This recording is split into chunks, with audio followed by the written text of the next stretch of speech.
Well, about this call off or the strike by NLC, I am not disappointed because the Nigerian Labour Congress, this one and in recent past, has always been strike shy, protest shy, so that they even did a day. That is what the surprise is all about. Because most Nigerians believed that they would not even do anything because of their past record. So it's about the bureaucratic leadership of the labor who are not really feeling the hardship that common man, common street man, common worker are feeling. Then you start wondering why the call off. They said that their protest has achieved what should be achieved. Well, that's a lie. I ate Ogufe just this morning and it's 2,000 naira. So if it has achieved, I think we should have seen that in the market. And of course, what was achieved, the government even answered them, the government even say anything. If a union can sit down for days to agree on a 2-day strike, a protest, to me, calling it off after a day shows that union is not a serious union. Because, I mean, it's not a day before that you thought of a strike. You have discussed it at your levels, different levels. These 2-day strikes should have gone ahead. You'll have ended it. Then you come back to your structures to discuss what next. But let me also add, so that we don't make that mistakes. NSA only joined the strike by the people. Because I remember, so we should not give them the glory, though they are a symbol, a very important symbol of workers and of course working class masses. But they didn't start, they have been running away from strike, protest, all over the months after Tinubu came in. Even while Buhari was there, those strikes are forced on them. The market women, especially fish women in Abeokuta, started the protest, if you will recall, saying the monkere, the Ojuyobo fish, the sanding fish, the prices have been out of reach to them. Of course, there are protests too in Lagos by market women. In Niger State, there were. In Suleja, in Kaduna, there are protests. In Kano, there were protests. Ever before NLC even thought of protesting. So it's not that NLC called the people out. What NLC did was to join the already MAPA protest by the people on their own. And that tells NLC, or that should tell them, that they are not indispensable. So the 1-day strike, I thought, as many people also thought, was used as a PR because already nobody was thinking of them, because they have not been adequately representing the interests of the rank and file workers.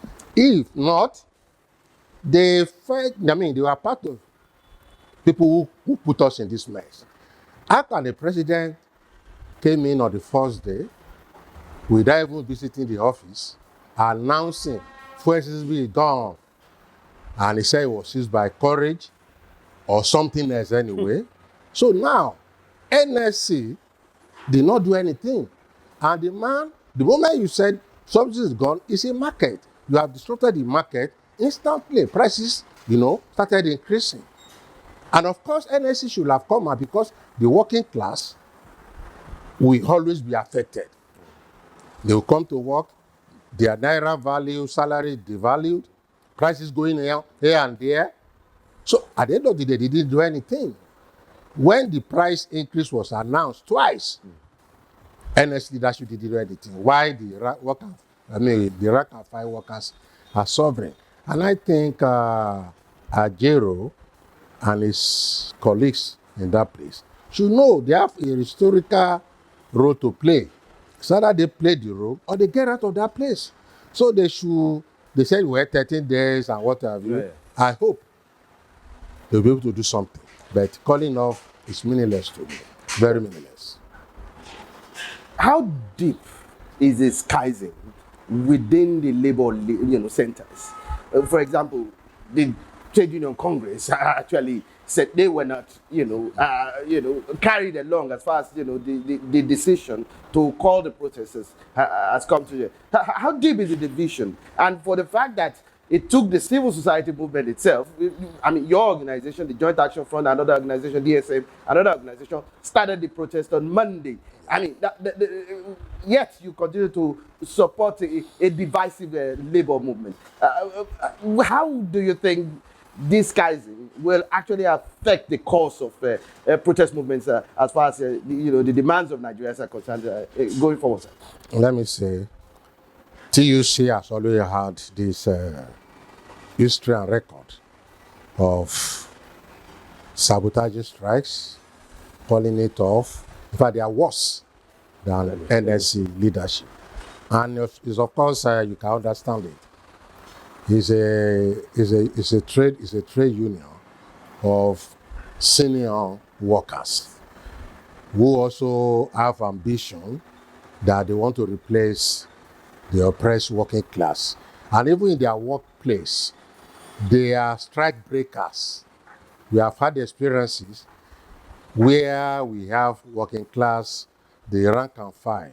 And what the management always do is to run to the bureaucratic leadership to come and collapse that strike at their local branch. So TUC is not a surprise to me. If TUC begin a continuous strike and protest, that will be the surprise that I will have. But I also want to say, NLC also partly caused this thing. If Ajero has taken that right step to fight for the working class, when the price of oil was jumping, and the government was announcing, maybe the TUC would not have had opportunity, to relax and start sabotaging strike. They will have been swept by the movement. Don't forget too, even when you go back to June 12 protests, to different protests in the past, even against hardship, NLC always joined the mass movement, either by CSOs or even by people themselves. The anti-SARS protest, NLC was not aware. They did not do it. Even NLC, some of the anti-poor policies like hike in tuition fees, hike in school fees around, both in private and public schools, they didn't issue a single statement up till now. So that tells you NLC is trying to alienate itself from the core protest. And that is why you are seeing them. Well, division is for every experience, every disappointment, every gain, every loss, every challenge, create a consciousness. And this is where the rank and file should, as much as possible, know that they can change leadership and put people who are ideologically sound, who relate with them, both economically and ideologically. Because some of these leadership of the labor, TUC and NLC, they are not really in the same economic class. Some of them even have children studying abroad. And some of them have houses in Banana Islands, in Ikoyi, what have you. So that they are fighting at all is because people are pushing them to do something. Let's look at the key issues. I mean, in your analysis and from your perspective, sir, how do you assess the economic policy that have been implemented by this president? I mean, considering, especially with regard to the removal of fuel subsidy and the merger of exchange rates, do you believe these decisions are ill-considered and consider their impact on inflation and the value of the national currency? I'm sorry. President Tinubu just came to that office to expose himself, to embarrass himself, to even show the people who are intelligent how empty He has been on the basis of, forget whether it's a capitalist or not for now. If ordinarily, you can't employ, a manager of hotel, and on the first hour, at the reception, he has started making policy statement. He started saying, yeah, we are not going to sell beer at this rate. We are going to do this and that. Such hotel manager must be high on something or is just not intelligent. Because you expect a hotel manager that is employed to first of all visit the rooms with the housekeepers, come to the bar, see the barmen, listen to them, go to security post, listen to them, go to a canteen, listen to the chefs, to know, even if he has everything on his head as a super manager, he has to listen to them.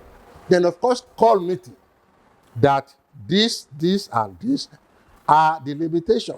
This, and this are the case. So what do we do? These are my ideas. For a president, I'm talking of hotel manager. That is what he said, the least expected. Yeah. No hotel manager. No. And when you see the president, on the first day, first hour, saying that oil subsidy is gone, as if he said something new. Even the way he said it is too combative, as if he's coming to fight Nigerians, as if he's coming with something new. It's not new. I first of all participated in the protest against oil subsidy removal in 1988. When Babangida was there. And I think that was about 38 kobo to 42 kobo, not naira. So it's not doing anything. So he thought, removing the subsidy is a magic one. Where is the magic? So you don't disrupt markets. Where did he study his economy? Where did he study his business sense? So all this Lagos garage, all this, it shows that the man is empty. It's obvious. Obvious. Because this is a monoproduct economy where all of us rely on oil. It's not that other people have not been removing the subsidy. Buhari removed it. Obasanjo did it. They are doing it gradually. We are protesting too. But he just said, and mark you, there's no final removal of subsidy if their system continues. Wherein you rely on dollar, you put your dollar, wherein you said oil thieves are stealing, and you are pushing the crime of the looters, the crime of thieves, the crime of inefficiency of government, you are putting it on us. And some stupid people are saying, we are collectively guilty. How can you be collectively guilty? The same man, Tinubu, that was the major merchant of peace during Buhari, 8 years, telling us we have to be patient, merchant of patience, for 8 years. You are not coming to say the same thing, be patient. And I ask those merchant of patience that, are they not slightly stupid? Don't they have shame? The same thing you said for 8 years. Of course, producers also said that. And each time we have patience, the conditions of average Nigeria get worse, like it's happening now. The bag of flour when Tinubu came in was within 42 to 45. As I'm talking to you now, the bag of flour is 62,000. In some places, you get 65,000. In fact, I was actually coming to that, considering this administration's current trajectory. I mean, the potential impact it has had on Nigerians. You had written a piece recently entitled Expectations of Renewed Hope Offered by Tinubu Dashed for Many Nigerians. I mean, what is the potential impact of all of these policies on Nigerians? Well, let me say that those Abobakus, the sycophants that are very ridiculous in their patient. Patient is never a legal tender. Yeah. Nobody takes patient to go and eat. It's not a supplementary legal tender. Nobody takes patient to go and pay tuition fee, to go and pay school fees, to go and pay house rent. And I asked them, patient for how long? The patient merchants are afraid to tell us the duration of that patient. I've been for 80 years. You say we should patient. Gari is 80,000 naira now from 50,000. Beans that we produce is now 120,000. When Tinubu came in, was around 65,000. So now, what patient? And I tell them, are we not producing Gari? Why is it going to cost? Well, I forgive them. During Babangida regime, where they said no alternative to SAP, they created an Eldorado that you think by now Nigeria will be the best in the world. Yeah. He left with so much debt, hike in the prices of everything. Students cannot go to the same policy has been done by Soetan, and what's done now by Tinubu. Because I listened to his video when he said he has done his best, there's no alternative to that. I said, man, where did this man get his certificate or maybe for business study economics? Everybody know economics is a subject that teaches alternatives. And economics is not about rocket science. The moment you make economic policy and you discover that that policy is not working, it's about human attitude, human behavior. People are hungry, people are dying. Some people were reported to have died collecting rice at custom office.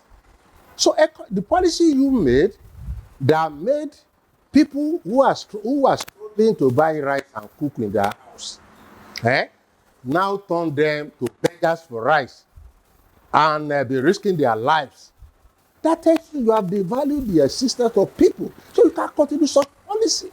Given to revert back.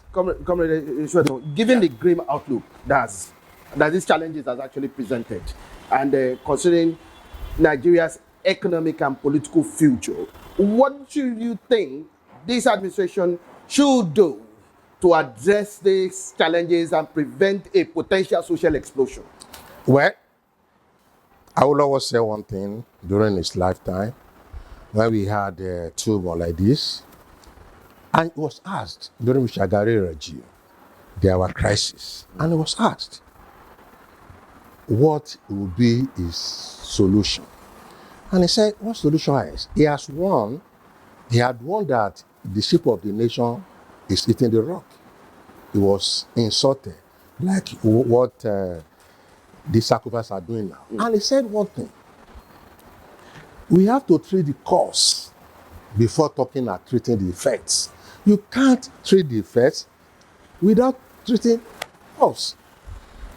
Yes, Buhari regime was terrible, bad, hard, disappointed, promised and failed.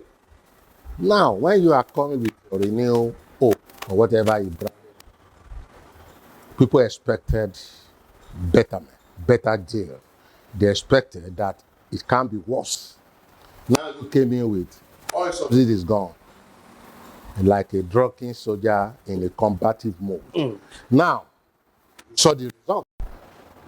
So the immediate cause of the increased hardship under this Tinubu regime was his announcement, oil subsidy go announcement. So you have to revert back to the initial price of oil for a product. That is the basic thing.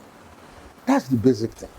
Because if you are all these palliatives going around, it's not only inefficient, it's not only stupid, it's also corruption ridden.